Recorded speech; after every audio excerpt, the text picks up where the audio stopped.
აი მოყოლებული იქიდან რომ ვაჩუქოთ ერთმანეთს ტიტები რა, ისეთ მნიშვნელოვან დროს დაიწერა ეს სიმღერა და ისე გააერთიანა ამ სიმღერამ მაშინ მთელი საქართველო ხო 9 აპრილის მერე ყველას გვახსოვს ეს ამბავი და აი რაღაცა მართლა რაღაცა უბედურება და ესეთი სერიოზული რაღაცა რო ხდება საქართველოში მაშინ მხოლოდ მაშინ შეუძლია ერთს გაერთიანდეს ესე ვთქვათ რა თქვენ ეს მოახერხეთ მაშინ მორის ფოცხიშვილთან ერთად რა ბატონ მორის ფოცხიშვილთან ერთად და როგორ მოიფიქრე ვისი იდეა იყო როგორ მიხვედით აქამდე რომ დაუშვათ ეს ადამიანები შეკრიბეთ ამღერეთ ჯერ მორის ფოცხიშვილთან ერთად ეს კოლაბორაცია გააკეთეთ და სადღაც რამდენ ხანში მოხდა 9 აპრილის მერე ეს სიტუაცია რა მე მახსოვს რომ ძალიან მალე მოხდა რა ხო და აი ამ მოკლე დროში რომ სიმღერა შექმნა, ლექსით შექმნა, მუსიკა შექმნა, ლექსით შექმნა, თან ამხელა ამდენი რაოდენობის მომღერლები ამღერო ხო ეს ძალიან ისეთი რაღაცა არის, ძალიან პრინციპში შეუძლებელი რაღაცაა, მაგრამ მე მახსოვს ერთი რაღაცა ზუსტად ეგ პერიოდი იყო ცოტა ადრე. რა თქვა We Are The World რო გამოვიდა, ხო გახსოვს იმაში რა ქვია მოკლედ კრისი ჯონსი და მთელი ამბები რო იყო რა ყველა იღებდა მონაწილეობას რა ვიცი მე დაწყებული აფრიკელი ხო ბობ დილანი და ჯექსონი და რა ვიცი სპრინგსტინი და ყველა იყო მოკლედ ვანდერი და ასე შემდეგ და პრინციპში აი ეს ფორმატი რაღაცნაირად ქართულ სინამდვილეში იყო გადმოტანილი მაშინ იმიტომ რომ ბევრი ადამიანი ერთად მღეროდა რა ხალხისთვის საყვარელი ადამიანები რა და აი როგორ მოხდა ამის შექმნის ისტორია რა მე პირველ რიგში მინდა სიამაყით გითხრა რომ შენთან ვარ ჩვენ შენობით ვიყავით ყოველთვის და დღესაც არ გინახა თქვენობით ნომელაპარაკე ძალიან კარგი მე ყოველთვის მიამაყები ძმები მიამაყები ყოველთვის მიუხედავად იმისა რომ ლევანი აღარ აყვავს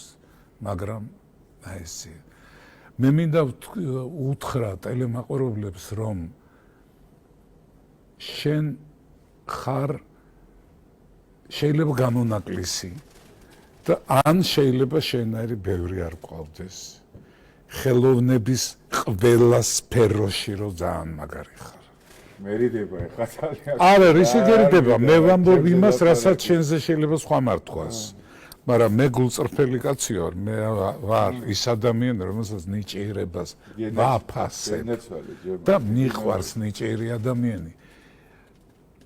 კომპოზიტორი, პოეტი, მომღერალი, არანჟირების ავტორი, აი ჟურნალისტი,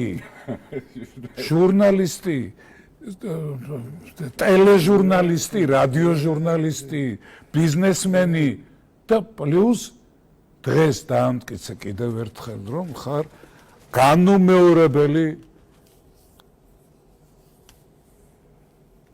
საზოგადო მოღვაწე. ალალი საზოგადო მოღვაწე ხარ, იმიტომ რომ შენ რასაც ამბობ, აი ხა მეც ხო რაღაცებში ვერ ყვევი და იყო დრო რომ მე და შენ ვიჯექით ტანკზე. და მე და შენ ვისროდით ხო, ამიტომ ძალიან ბევრი რამე ვიცი, მეც ის რა შენ გაიარე ჩემმა ქვეყანამ გაიარა, მე გავიარე, პირადად მე გავიარე და აი აქაც განუმეორებელი ხარ, რომ იმას კი არ გეუბნები, რომ აი როგორ გიყვარს სამშობლო, როგორ გიყვარს. არა, ეს ყველაფერი სიტუვტეა. აი არა სიტუვტე და სიმართლე არის ის, რასაც შენ ახლა ამბობდი. და ზოგიერთისთვის ეს არის ძალიან დიდი გამბედაობა. მისამჩი ესე გვიცხოვრია, ხო მართალია. კი ბატონო, კი. აი ეს არის ის რის თქმაც აუცილებლად მოფერებით მინდოდა შენთვის მე თქვა. დიდი მადლობა, ჩემო. ეხლა რაც შეეხება ტიტებს. პერიოდი იყო საშინელი. ძალიან კარგად გახსოვს, რომ თბილი ადიალები, ტანსაცმელი, წყალი, ბუტერბროდები, რაღაცები რომ მიქონდა იქ და ახლა არ შეიძლება რომ ბევრში ამას არ გამოიწვია, ეხლა რა ვქნა. პოეტებმა დაიწყეს ლექსების წერა, გახსოვს შენ ეს. სხვათა შორის ისეთმა პოეტებმაც, ვისთვისაც ეს იყო პირველი ლექსი. შემდეგ რაღაც სიმღერებიც დაიწერა, მერე გამოჩნდა, მაგრამ ჩემთვის სამწუხაროდ ეს სიმღერები გაქრა, იმიტომ რომ ტიტები გაჩნდა. და დღესდღეობით იმ არაჩვეულებრივი სიმღერებიდან ყველაზე მეტად საზოგადოებას ახსოვს ვაჩოქოთ ერთმანეთს ტიტები. ეხლა შენ მეკითხები როგორ რა არ ვიცი, აი კიდე რაღაცა მოვიდა. ლექსი იყო დიდი პოემა იყო. ამ პოემიდან ამოვიღე ის რაც სიმღერაშია, ამოვიღე მე მოგეხსენება კარგად ვიცი რა. პოეზიასთან მუშაობა და ხანდახან სიმღერა გამიკეთებია ერთი დეგი ავტორის 3 ლექსიდან. და რაც ამოუკრიფე ბატონ მორისთან მივედი და ვუთხარი აი ეს შეიძლება როგორ არ შეიძლება ეს უკვე მომხდარია 9 აპრილის არა მანამდე იწყება აი მიტინგები როა მანამდე აი ეს უბედურება რო ტრიალებს და რაღაცა სუდი უბედურების სუნი ტრიალებს თან საზოგადოებაშიც ყველა ოჯახი დაძაბულია ვერ გეტყვი რომ ვინმეს უხაროდა და მეორე დღეს ვაჩვენე მორის სიმღერა ღაპაღუპით რო წამოვიდა ცრემლები ეხლა რა უნდა ვქნა 8 აპრილია ვურეკავ ქეთი ჯაფარიძეს ხო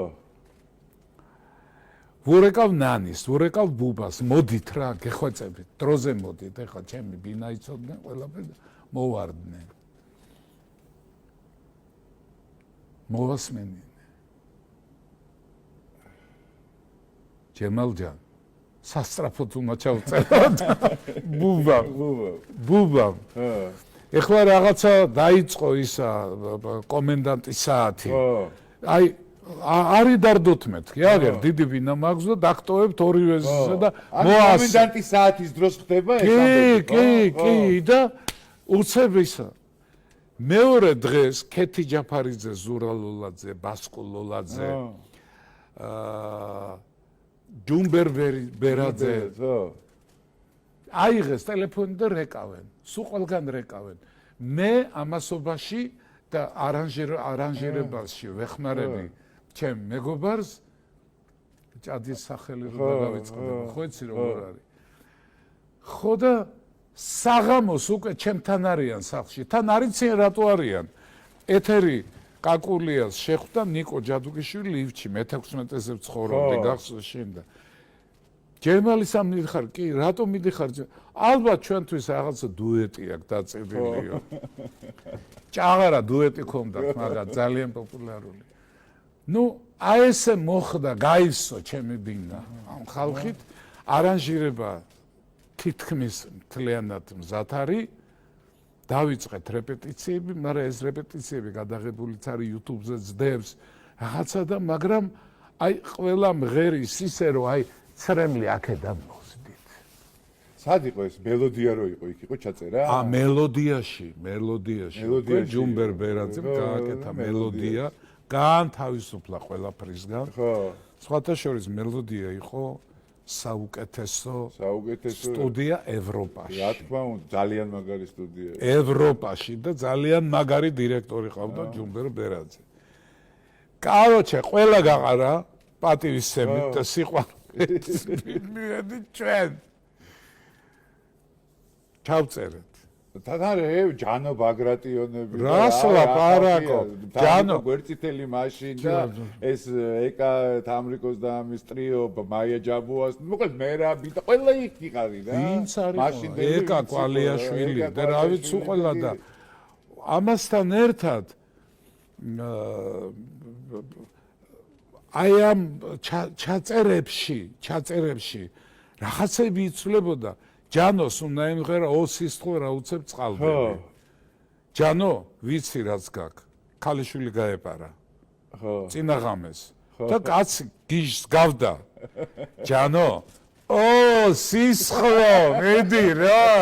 აი ზუსტად ესე იმღერა. ერთმანეთს ვეფერეთ, ერთმანეთს რაღაცნაირად ვეხუტებოდით ერთმანეთს, ისევ წერდით, ვეხმარებოდით ერთმანეთს, იქვე რაღაცა პარტიები შევცვალეთ. იმიტომ რომ თქვათ ნანული აბესაძეს ეს ვაჩუქოთ ერთმანეთის თვალები უფრო მოუხდა და მერე მოსკოვის ვრემია გაჩნდა უცებ. ხო და დღესვე გვინდაო რომ სიუჟეტი მივცეთ კატეგორიულად თუ არ ვთქვი როგორ გეკადრებათ მეთქი ჯერ საქართველოს უნდა გაიგოს ეს სიმღერა და მერე კი ბატონო რაც გინდა და როგორც გინდა რა ერქვა იმ ქალბატონს ვრემიას კორესპონდენტი რო იყო ჩვენი ქართველი აღარ მახსოვს მეც აღარ მახსოვს უკაცრავად და გადაიცა თბილისში და ამბავი ატყდა რესტორანი იყო იმის კუთხეში აი დანიური სახლი რო დაიდგა მერე ხო რესტორანი იყო და რესტორანში შევედით და ლიზას ვთხოვე ბაგრატიონ მიდი რა გამოაქანე მაგნიტოფონი ხო და კასეტა დევს შიგ ლიზას ახლა ორჯერ თქმა უნდა წავიდა მოვიდა მოიტანა და ჩავრთეთ და აი პრემიერა ესე აი ძალიან დიდი ეფექტი მოახდინა რა ხალხზე თან მაშინ ქუჩებში რა იყო ტელევიზიაში რა იყო ქუჩებში საერთოდ მაშინ იყო კომენდანტის საათი რა კომენდანტის საათის დროს მახსოვს თან აი გაასმაღებული ის იყო რა ეხა იქ რუსთაველზე რა დაგუმართეს ხო გვახსოვს მაგრამ მე ქუჩაში რა ხოცავდნენ რა ეს ცხონებული გია ქარსელაძე ქუჩაში არ მოკლეს კაცო აბა მანქანით მიდიოდა და რომ დააწიეს სრულიად უდანაშაულო გია ქარსელაძე ვარაზის ხევში რა მაშინ პირიქით ვარაზის ხევში ჩასასვლელი იყო რა არ გაუჩე რა იქ რაღაცა რეიდი თუ რაღაც ტანკებით იდგენ მოკლედ და წავიდა პირდაპირ ქვემოთ ეს ვარაზის ხევში და დააწიეს ტყვი თავში გაარტყეს მანქანაში რა ესე იგი უცხოური პრესა რაც არ წერდა ამ სიმღერამ ქართველ ერს ღირსება დაუბრუნდა. ბატონო, ნახდათ ეგრე იყო. ანუ ქართველი ადამიანი, მე ჭეშმარიტ ქართველებზე ვლაპარაკობ რა, რომელსაც ჩვენ ვეკუთვნით. არა, მაშინ ყველა ჭეშმარიტი იყო რა. მაშინ ხარ იყო ეს ჯენჯეოები შემოსული და ეს ყველა და ამ სიმღერამ უფრო მეტი ჭეშმარიტება დაბადა. კი ბატონო. ჭეშმარიტება და გაერთიანება. რამდენიმე თვე ხალხი ერთმანეთს ეფერებოდა. ახლა ჩემი გამოჩენა ძალიან საშიში იყო. ბაზარში წავედი ერთხელ და კინაღა მძროხები გამომატანეს და რაღაცა რას წამოვიღებდი ხო მართალია. ხო, მერე ისა მანქანა სადმე გავაჩერებდი და ვერ პოულობდი, იმიტომ რომ მთლიანად მანქანა ყვავილებში იყო. ხო. ნუ აი რომელი ერთი მოუყვე. ერთს გეტყვი კიდევ რომ ეს იყო საქართველოსთვის უბედნიერესი პერიოდი და ჩემთვის, პირადად ჩემთვის უბედნიერესი პერიოდი, რომ მე ძალა მომცა ხალხმა. შეძელი ის, რაც სხვამ ვერ შეძლო მაშინ რა. ძალა მომცა ამ ხალხმა, ენერგია მომცა ამ ხალხმა და ის მომცა რომ ჩემ თავს უთხარი, მიდი ახლა ჯემალ შეუბერე და შეუბერე. ნაცვალე.